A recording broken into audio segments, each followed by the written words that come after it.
नमस्कार फ्रेंड्स, तो आज के इस वीडियो में मैं गैप द सीरीज के एपिसोड 7 की स्पॉइलर एक्सप्लेन करने वाली हूँ। तो फिलहाल स्टोरी बताने से पहले लेट्स रोल द इंट्रो।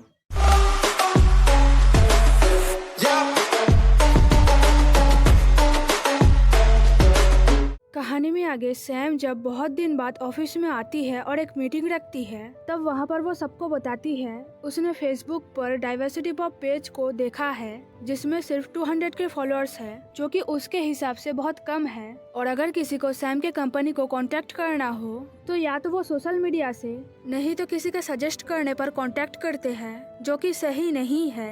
तो ये सब सुन के जब सारे एम्प्लॉयज चुप थे, तभी सैम मॉन को बोलती है एक अप्रेंटिस प्रोग्राम को ज्वाइन करने के लिए, ताकि डाइवर्सिटी पॉप पेज के फॉलोअर्स को कैसे बढ़ाया जाए ये मॉन को अच्छे से पता हो, जो सुन के मॉन राजी हो जाती है। लेकिन फिर जब सैम मॉन को बोलती है दोपहर के अंदर एक न्यू कंटेंट आइडिया प्रेजेंट करने के लिए, तब मॉन ये जानते हुए भी कि उसके पास ज्यादा टाइम नहीं है, सैम को हाँ बोल देती है, क्योंकि वो सैम को निराश करना नहीं चाहती थी। आगे मॉन सोच में पड़ गई थी कि ऐसे कौन से टॉपिक को लाया जाए जिससे डाइवर्सिटी पॉप पेज के फॉलोअर्स जल्दी ग्रो हो सके। समय बीतता गया और मॉन इंटरेस्टिंग सा टॉपिक ढूंढने लगी प्रेजेंट करने के लिए। और फिर दोपहर को मॉन जब सैम के रूम में जाती है, वहाँ पर वो देखती है किर्क को। तो किर्क जब मॉन से बात करने लगा, तब सैम उसे सीरियस होकर देखने लगी और धीरे से मॉन से पूछने लगी क्या वो कंटेंट प्रेजेंट करने आई है। तब मॉन उसे वो कंटेंट दिखाती है जो लव बर्ड्स पर बेस्ड था, एक पेंगुइन की स्टोरी जो एक अच्छा पत्थर ढूंढता है अपने साथी और डॉल्फिन्स के लिए। और वो कंटेंट था एक ऐसे एनिमल के बारे में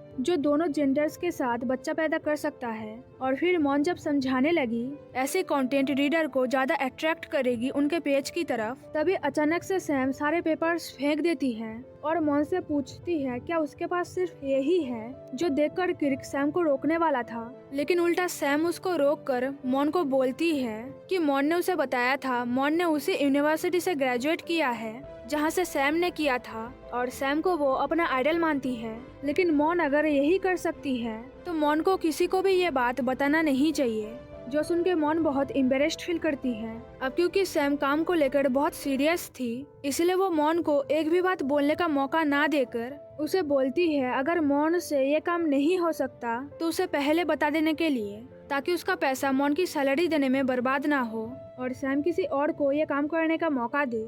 जो सुन के मॉन की हालत ऐसी हो गई थी, ना तो वो कुछ सोच पा रही थी और ना कुछ समझ पा रही थी। उसके आंखों से आंसू आने लगते हैं और बॉडी भी कांपने लगती है। और सैम ये सब देखने के बावजूद भी ऐसे अपना मुंह फेर लेती है जैसे मॉन वहाँ पर थी ही नहीं। और फिर सैम मॉन को बोलती है अगर रेजिग्नेशन देना मॉन के लिए आसान है तो मॉन को दे देना चाहिए। और इतना कुछ सुनने के बावजूद भी मॉन ठान लेती है वो अपना बेस्ट देके रहेगी, कभी भी गिव अप नहीं करेगी। लेकिन एक बात तो मॉन समझ चुकी थी, चाहे वो कुछ भी प्रेजेंट करे उसके आइडियाज हर वक्त रिजेक्ट होता है गंदे तरीकों से। अब क्योंकि ऑफिस में ये बात फैल गया था, सैम मॉन को फोर्स कर रही थी रेजिग्नेशन देने के लिए, इसलिए सारे एम्प्लॉयज को मॉन के लिए बहुत बुरा लगता है। और यह जब मॉन को समझाती है अगर वो यहाँ पे काम करने से अनकंफर्टेबल फील कर रही है तो उसे ये जॉब छोड़ देना चाहिए, क्योंकि ऐसे काम करने का कोई फायदा ही नहीं है। जो सुन के मॉन सोचने लगती है कि उसे रिजाइन दे देना चाहिए, क्योंकि बात तो वही था, चाहे वो कितना भी मेहनत करे,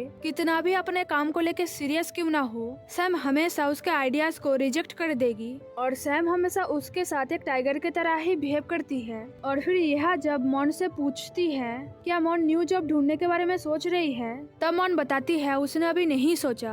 अब क्योंकि यह और मॉन बस स्टॉप पर खड़े थे और बस का इंतजार कर रहे थे, तब बस के आते ही यह जब चढ़ जाती है तभी एक येलो कार आके हॉर्न बजाती है, जो सुन के मॉन समझ जाती है ये कार सैम की है। और मॉन जब सोच ही रही थी कि सैम अब उससे क्या चाहती है, तभी सैम विंडो से अपना हाथ बाहर निकाल के मॉन को उसके तरफ बुलाने लगी। अब क्योंकि मॉन नहीं जा रही थी और सैम रास्ते से हट नहीं रही थी, तो पीछे खड़ी बस अपना हॉर्न बजाने लगती है, जो सुन के मॉन ना चाहते हुए भी सैम के कार में बैठती है। अब क्योंकि बहुत लेट हो चुका था, तो सैम मॉन को बोलती है उसके साथ उसके घर चलने के लिए। जो सुन के मॉन समझ जाती है सैम उससे बात करने की कोशिश कर रही है, लेकिन फिर भी मॉन चुप रहती है। और मॉन को चुप देखकर सैम उससे पूछती है उसे हुआ क्या है।